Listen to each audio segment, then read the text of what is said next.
انما يخشى الله من عباده العلماء. حضرت تھانوی رحمۃ اللہ علیہ نے اپنی کتاب میں ایک واقعہ لکھا ہے. ایک بادشاہ چل رہا تھا، راستے سے جا رہا تھا، آگے پیچھے پورا قافلہ تھا. جنگل میں نظر پڑی کہ خوبصورت عورت جنگل میں کام کر رہی تھی، غریب گھرانے کی تھی. بادشاہ کی نظر پڑی، بادشاہ نے سواری کو روک لیا. دھیان سے سن لینا، میری مائیں بہنیں بھی سن لیں، میں نے نوجوان بھی سن لیں، سبھی سن لیں دھیان سے. عمل کرو گے انشاءاللہ. کتنی دھیمی آواز ہے، روزہ رکھ کر آئے ہو رات میں؟ عمل کرو گے کب تک کرو گے؟ ماشاءاللہ، اللہ ہمیں استقامت نصیب فرمائے. حضرت تھانوی رحمۃ اللہ علیہ نے لکھا ہے کہ وہ بادشاہ جب جا رہا تھا نا تو اپنے سواری کو روک لیا اور اس عورت پر نظر پڑی تو وہی رک گئے. آگے پیچھے جو چلنے والے تھے سب کا تم جاؤ. بادشاہ کا حکم تھا، چلے گئے. ایک بوڑھی عورت کو بلایا، کہا اس عورت کا پیچھا کرو، اس کا گھر کہاں ہے بتاؤ، اور اس کے شوہر سے طلاق دلا کر اس کو میرے محل میں لے کر آ جاؤ.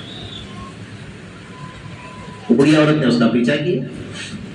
کہا کہ بادشاہ تم سے نکاح کرنا چاہتا ہے. اس سے پہلے حضرت نے ایک جملہ لکھا ہے، وہ جملہ اپنے گھروں میں لکھ کر لگاؤ، اور صبح جاؤ، صبح گھر سے نکلو تو جملہ پڑھ کر نکلو، رات میں گھر پر آؤ تو جملہ پڑھ کر سو جاؤ تو زندگی بدل جائے گی. بہت چھوٹا جملہ ہے، عورتیں بھی لکھے، مرد بھی لکھے. کیا لکھا ہے؟ مرد کو جمال نے برباد کیا، بولو اپنی زبان سے. عورت کو مال نے برباد کیا. کس نے برباد کیا؟ بس یہ جملہ یاد رکھے. مرد کو کس نے برباد کیا؟ جمال. اور عورت کو مال نے برباد کیا. گھر میں لکھ کے لگاؤ گے؟ ہاں. وہ بوڑھی عورت گئی اور اس کے گھر جب رات میں پہنچی تو کہا کہ بادشاہ تم سے نکاح کرنا چاہتا ہے. اب بیچاری کھیتی میں کام کرنے والی مزدور عورت تھی، خوبصورت. آپ بادشاہ اور مجھ سے کہا بادشاہ تم سے نکاح کرنا چاہتا ہے. کہا آپ کے شوہر سے طلاق لے لو اور چلو. جیسے آج کل کے ہاتھ میں ہتھیلی دکھا کر ہماری ماں بہنوں کو لے جا رہے ہیں، اور جو مسلم لڑکے دوسروں کی ماں بہنوں کو ہاتھ میں ہتھیلی میں چاند دکھا کر جو بہلا کر پھسلا کر لا رہے ہیں نا،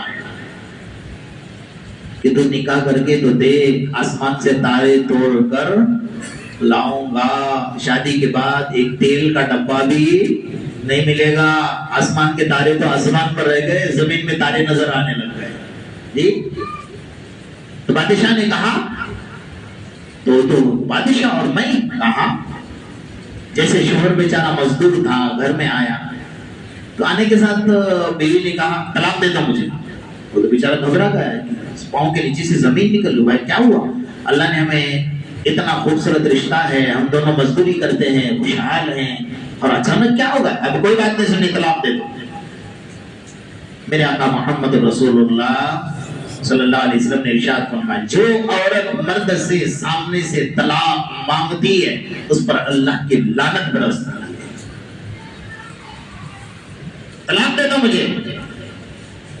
اس نے کہا کیا ہوا، مجھ سے کیا غلطی ہے؟ مجھے کوئی بات نہیں سنی، مجھے طلاق دے دو. وہ بیچارہ گھبرا گیا، غریب آدمی تھا، دے دی طلاق. اس بوڑھی عورت کے ساتھ چلی گئی. قصہ مختصر یہ کہ اس عورت کو سجایا گیا، دلہن بنایا گیا، اور کبھی زندگی میں نہیں دیکھے تھے ہیرے جواہرات اور سارے بادشاہ کے محل کے اندر اتنے عالیشان سارے قمقمے دیکھ کر آنکھیں پھٹ گئی. اس لیے جملے کو یاد رکھو کہ عورت کو کس نے برباد کیا؟ مان لے. تو یہ جملے کو بار بار یاد کر لینا زندگی میں، تو اللہ کرے کہ کچھ نصیحت مل جائے ہم کو. بہرحال اس عورت کو دلہن بنا کر بادشاہ کے بیڈ روم میں داخل کیا گیا. اور جب بادشاہ اندر گیا، میں بہت ساری باتیں بیچ میں چھوڑ کر آگے بڑھ رہا ہوں. بادشاہ اندر گیا اور جا کر اس نے اپنے بدن کے کپڑے اتارے، اس کے بدن کے کپڑے اتار لیے. دونوں بے لباس پڑے ہوئے تھے. اللہ کی جلال کی نظر پڑ گئی. اللہ ہماری اور قیامت تک آنے والی نسلوں کی حفاظت فرمائے. اللہ کی غضب اور جلال کی نظر پڑ گئی. گناہ کرنے سے پہلے سوچو ان ربک لبالمرصاد. کوئی دیکھ رہا ہے یا نہیں دیکھ رہا ہے، تیرا اللہ تجھے دیکھ رہا ہے.